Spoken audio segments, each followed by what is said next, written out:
السلام علیکم ورحمۃ اللہ وبرکاتہ۔ کیا یہ بات ٹھیک ہے کہ سور کا نام لینے سے زبان ناپاک ہو جاتی ہے اور 40 دن تک نمازیں قبول نہیں ہوتی؟ اور اگر ٹھیک ہے تو زبان اور نمازیں پاک کرنے کا کیا طریقہ ہے؟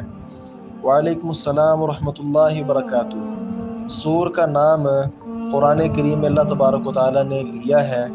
ہر حافظ، ہر قاری اور ہر مسلمان جو قرآن کریم کی تلاوت کرتا ہے وہ پتہ نہیں کتنی مرتبہ خنزیر کا نام لیتا ہوگا۔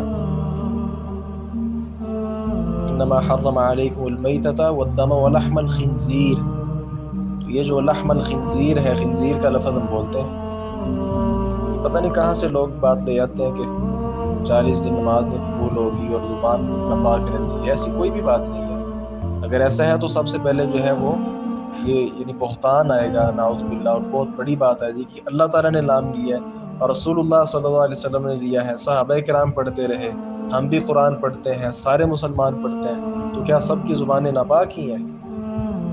لوگ بڑے عجیب ہوتے ہیں، اس طرح کی باتیں بنانے سے پہلے پتہ نہیں سوچتے بھی نہیں ہیں۔ اس لیے آپ کے سوال کا جواب یہ ہے کہ یہ غلط بات ہے جو لوگوں کے ہاں معروف ہے۔